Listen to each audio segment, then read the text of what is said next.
Podcast today. My name is Sohan Bhakta, my partner, Madeleine Yasinski. and our podcast name is No need to argue. So Get Down, to sit down, Buckle up.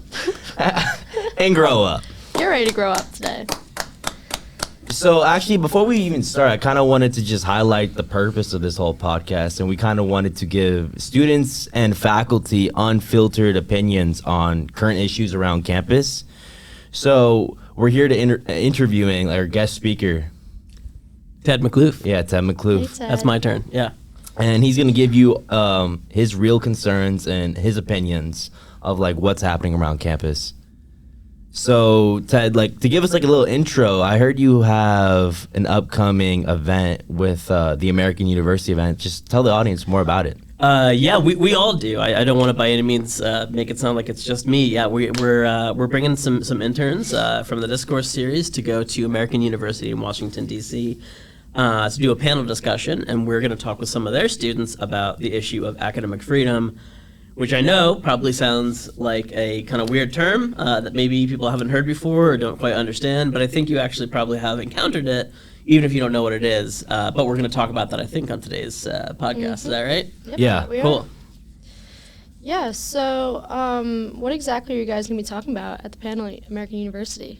So American University, we're going to be talking about academic freedom. So academic freedom is essentially the right to be able to discuss whatever ideas you want, and that means students and faculty in the classroom and outside of the classroom without administrators coming and trying to censor you and telling you not to talk about those ideas.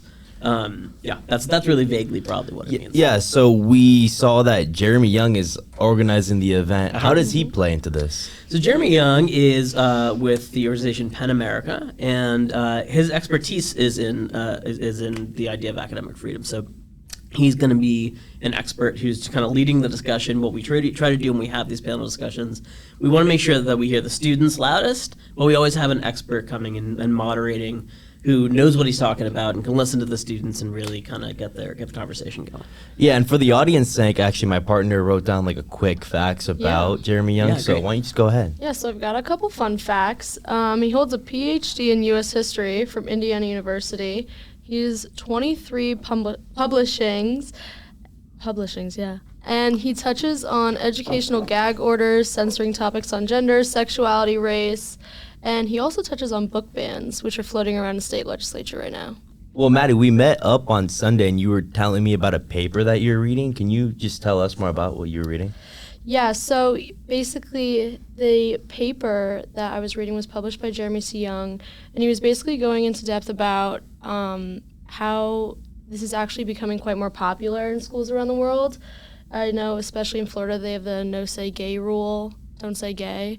So they're trying to like put this idea into schools where teachers have to censor themselves as well as students can't talk about certain things and just kind of like put a limit on education. So aside from Jeremy S.'s his narrative, Ted, what are your thoughts about that no say gay law? About the Don't Say Gay bill Yeah. in Florida? Well, I mean, so I teach at the college level. So what's interesting about that bill in Florida is that's K through 12, right? So that's for like public schools, and I think it's largely aimed at students who are minors, and it's because the parents are getting involved.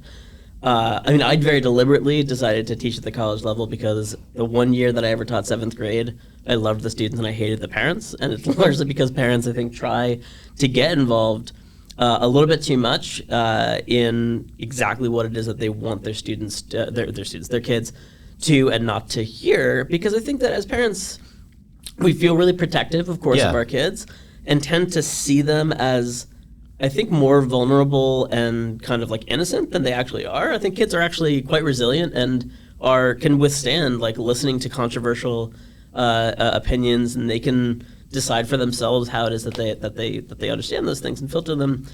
Parents just tend to be a little bit overprotective and kind of want to make sure that their kids are only hearing exactly what it is that the parent believes, and that's a problem, right? Wait, so that's a good point. So when I think of like academic freedom, I think of between like the student, faculty, and the admin. Where does the parent fit in? So the parent comes in when we're talking about, especially in places like Florida, when we're talking about those K through 12 schools.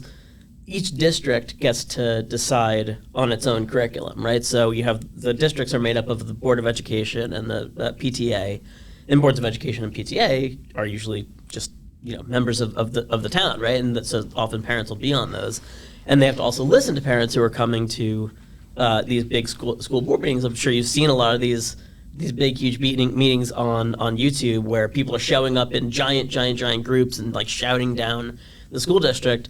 But teachers are by and large not really like hardcore activist ideologues. They're just barely paid and trying to make sure that students are getting engaged. Maddie, do you know where like K through 12 in like public education at Florida stands? Like what ranking? I'm actually not too sure on that. We can Google that right now. let's do a quick Google. Do we use your laptop? I mean, I'll tell you this. Here's two rankings that I do know. Coming from New Jersey is number 2 in the entire country, and I also know that Arizona is like number, I think, 48 out of 50 states in the country. Yeah, we're not doing so good.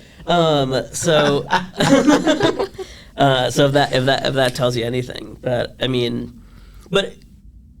do you feel as though when the two of you were in school, do you feel like you encountered this a lot? Do you feel as though there was a lot of like pushback on the kind of stuff that you were learning in schools, or did you feel like you had kind of the freedom to? Well, Maddie, where did you go to school again? We're from 2 different states. Yeah, I went to school in New York. So. Okay, New York. When I think of New York, I think of like premium, like education. Well, the education was good for sure, but I know that our schools, like, you weren't allowed to wear any political shirts, anything like that. Like, politics was not allowed to be brought up at all. Even, I know obviously for teachers it's a little different, but for students, like, it wasn't acceptable to wear, like, a Trump hat. Wait, did you go to school in the city? No. Outside of the city. Oh, outside the city, okay. Public school, not private school. Wait, so you weren't allowed to wear any political gear whatsoever? Nope. Okay. And you're from Nebraska? No, I was born there. Okay. So I went to school in Gilbert, which is it's surprising. It's a far right city, and actually kids were wearing like Trump stuff and MAGA stuff during the 2016 election.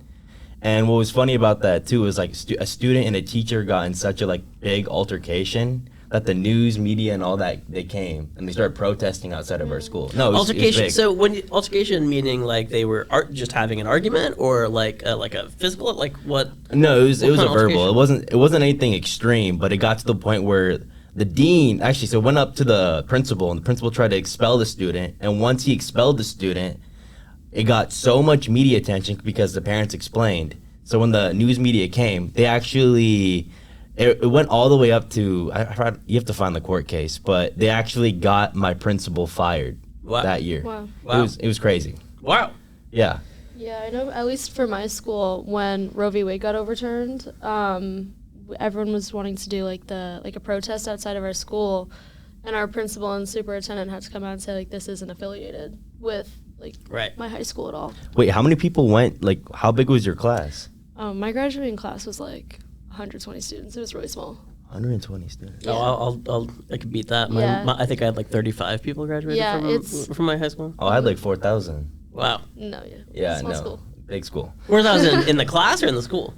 No, not in my class. No, in the whole school. Well, I mean, we're getting a little bit off topic. we are. Yeah. It's real So, actually, since we're on the topic of like our personal schools, the University of Arizona, the college that we go to, they're recently pushing for DEI classes in 2026, and Maddie, I'm gonna let you take it over from here. Yeah. Okay. So basically, in 2026, as you just heard, University of Arizona is implementing 2 mandatory DEI courses for the incoming freshmen. And I think where it's starting to raise concerns is the mandatoriness of it all, because I know my freshman year I had to take Univ 101, and honestly, like, it was just a waste of a class. It was a waste of my time. Oh, it's a joke. Yeah, it was a total joke. So I think that many students are more concerned with how important this class is really going to be, and also that I know one student mentioned that, like, particularly STEM majors, anything in like medicine, Eller as well, like, you need to apply to the nursing school, business school by this time, otherwise you're going to have to stay an extra year. So I think like these mandatory classes it's kind of like taking up your schedule. Well, Ted, you're a professor here. What are your thoughts on these DEI classes? Well, okay. I mean, I completely empathize with students just being annoyed at kind of any class, regardless of the subject matter being mandated. I know that is something that I often talk to students about, just gen ed classes. Sometimes they want to just sort of get them out of the way. Sometimes they really want to just focus on whatever their major happens to be. I get why that can sometimes be sort of irritating. I also just want to point out that, I mean, there's a reason why it is that this isn't a trade school, right? I mean, trade schools are when you're going and you're only focusing on whatever your career is. The point of like a well-rounded university is that you're supposed to take some classes that are outside of specifically what your major happens to be. So, I mean, I don't know exactly what the content of the DEI classes is going to be. I don't know who is putting them together. If it's faculty who's putting them together, if they're putting a lot of teachers in one room and going, let's brainstorm what's going to be the best sort of lessons, then I'm more willing to trust that than if it's administrators who are getting together and saying we should make this a mandated thing because we just sort of like want to check some boxes and be able to get some grant money. That sometimes feels a little more cynical. But yeah, I mean, I totally get. I mean, I don't know. Like, what are the DEI classes? Do you guys know what the content of it's going to be? Maddie has an example. Yeah. So I know a lot of students in general. Oh wait. Oh no. So one of the DEI classes was to kind of like get students to empathize or treat bugs like marginalized communities.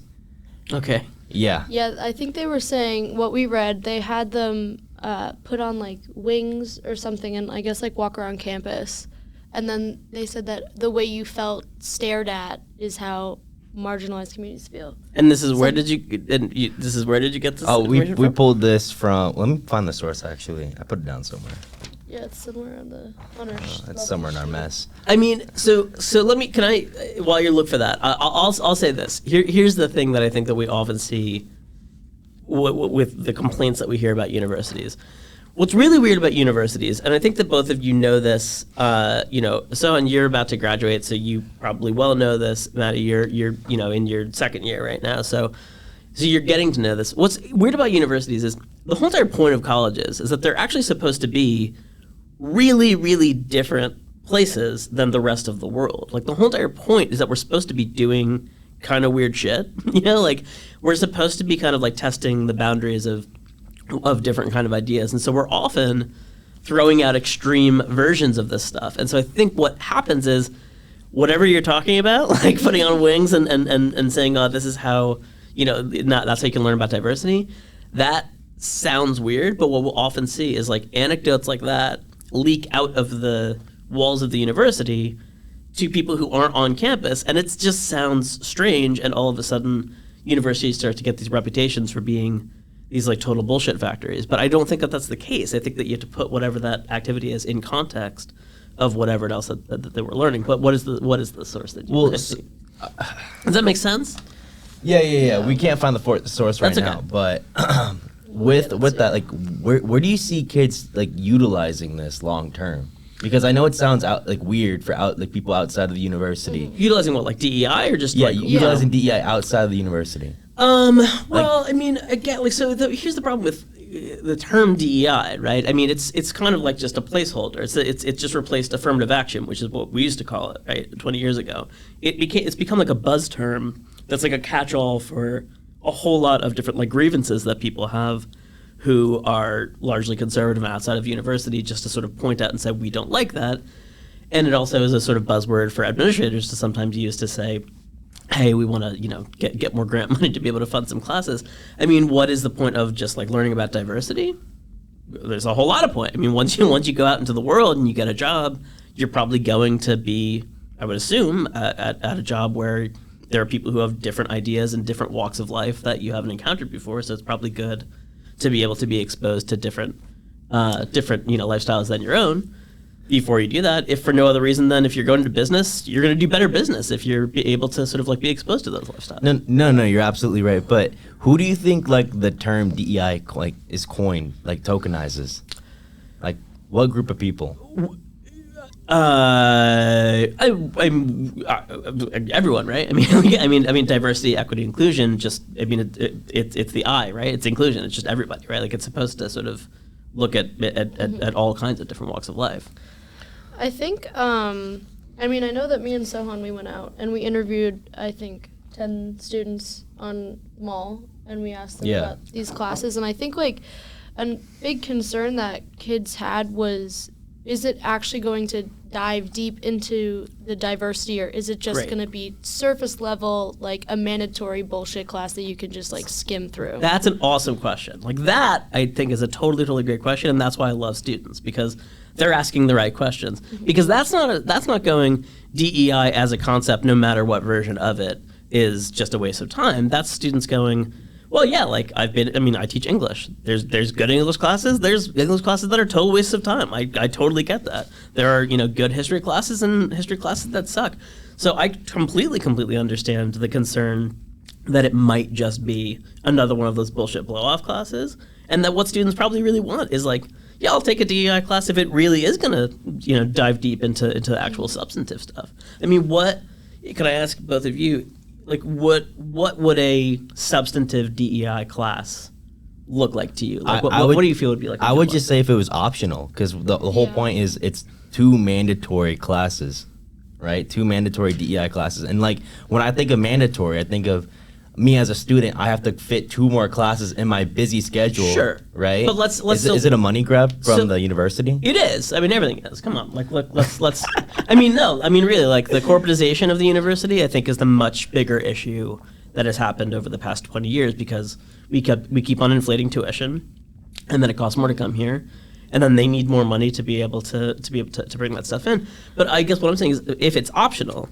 let's say that it's an optional class, what version of that class would be interesting enough to you that you'd go, yeah, I'm going to take that as one of my gen eds. That seems kind of cool. Maddie, we read it. Yeah, I think if I chose to take a DEI class, I would want to know, like, really straightforward history, like, no sugarcoating. Like, I would want to know, first off, the backstory and why this is so important. Great. And then I'd also love for some strategies on, obviously, you're saying that you're going to use in the business world, like, how are you going to use it? Like, I feel like these diversity classes are just going to be like, you have to be inclusive, blah, blah, blah, blah, and just kind of go off that. Yeah, Maddie, you just that's an excellent point. Like, instead of have a surface level DEI class, niche it to every major. Practical application. Yeah. Yeah.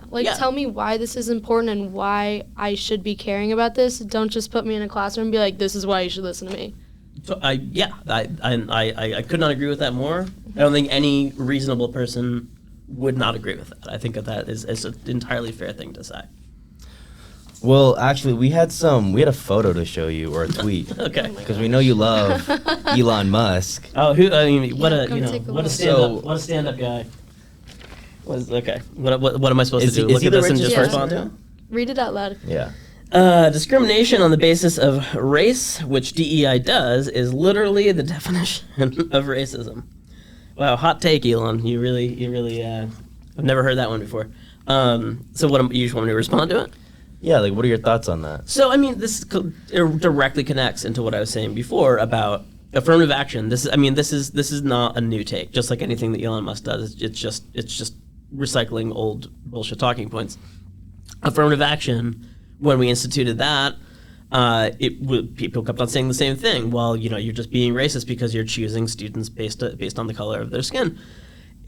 I mean, that's, I think, a worthy debate to have, especially looking at how necessary affirmative action is now, and certainly we've had a lot of our affirmative action policies repealed at the university level. But no, I mean, it's not I mean, acknowledging race and acknowledging that people come from different backgrounds, and then going, well, let's try and figure out what to do with people who have been traditionally discriminated against. That's not the same thing as racism, right? That's just Elon Musk being an idiot, right? I mean, it's the difference between equity and equality, right? So do we need to offer this extra help to those communities?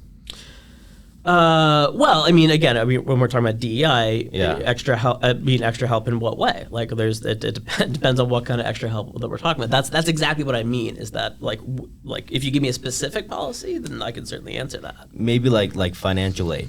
Let's use that example. Yeah, I think combining a person's background with their income level that they come from, I think that's an entirely fair thing to figure out whether they should get financial aid. I think that there's nothing wrong with that, right? But I also think tuition in general should just be cheaper. Like I just think everyone should be able to get financial aid because I think it's just it's ridiculous how much college costs now. So I don't know why we're even picking and choosing at all. Let's just go ahead and make everything free. Yeah, that's a good point.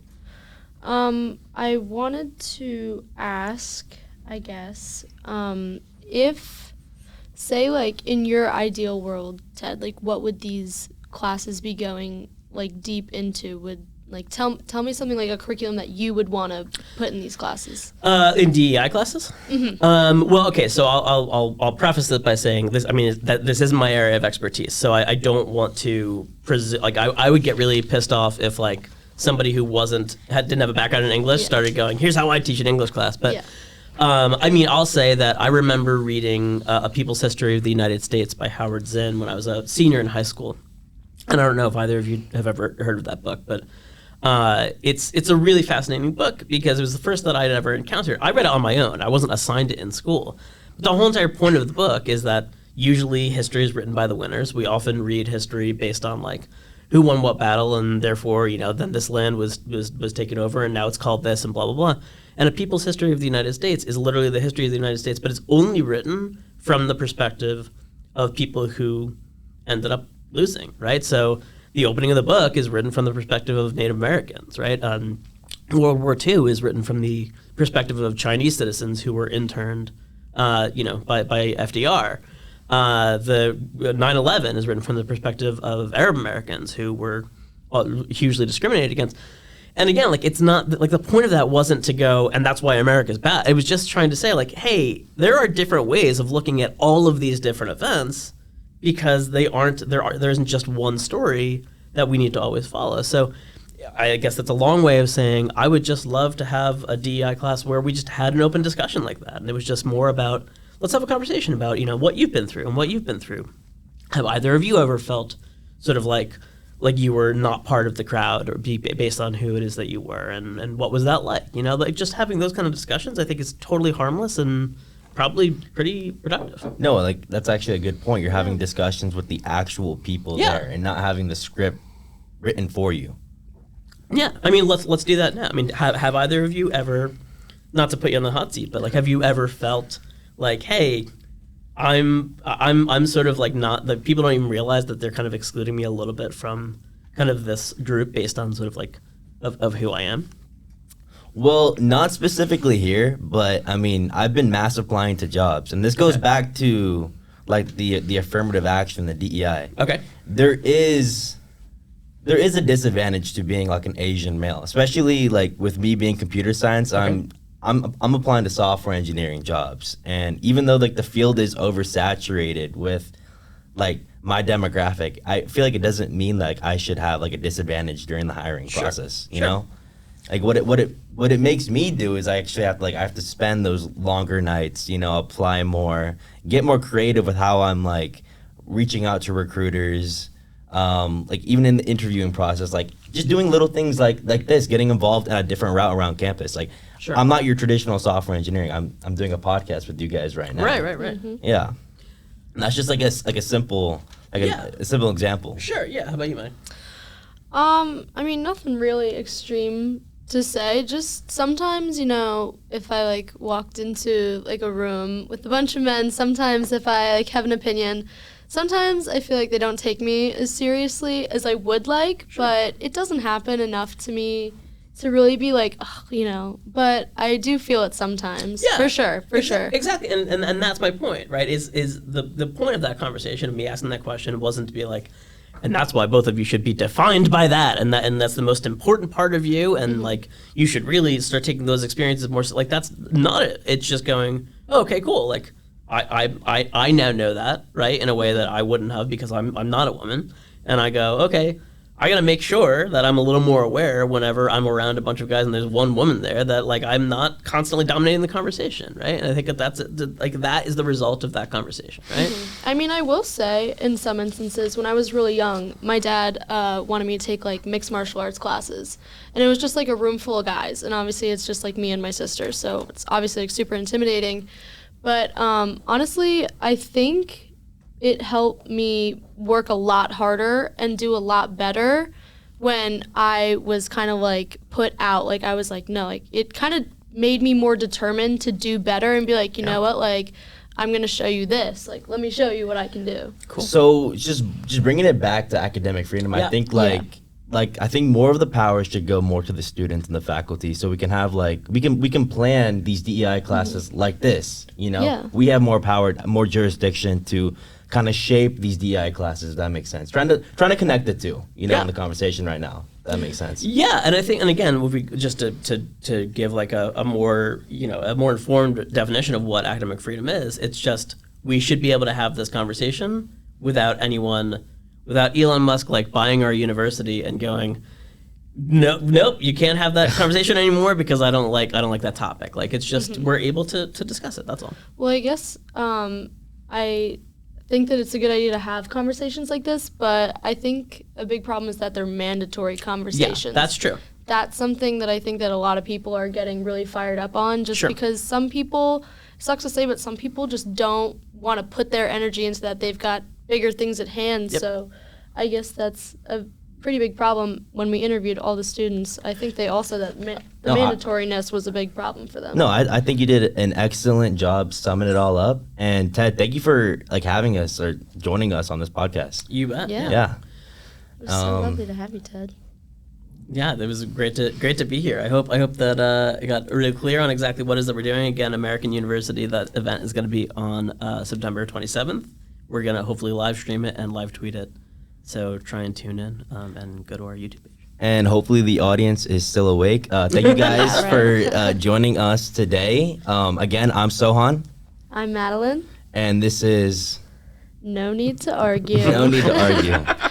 Thank you. Thank you.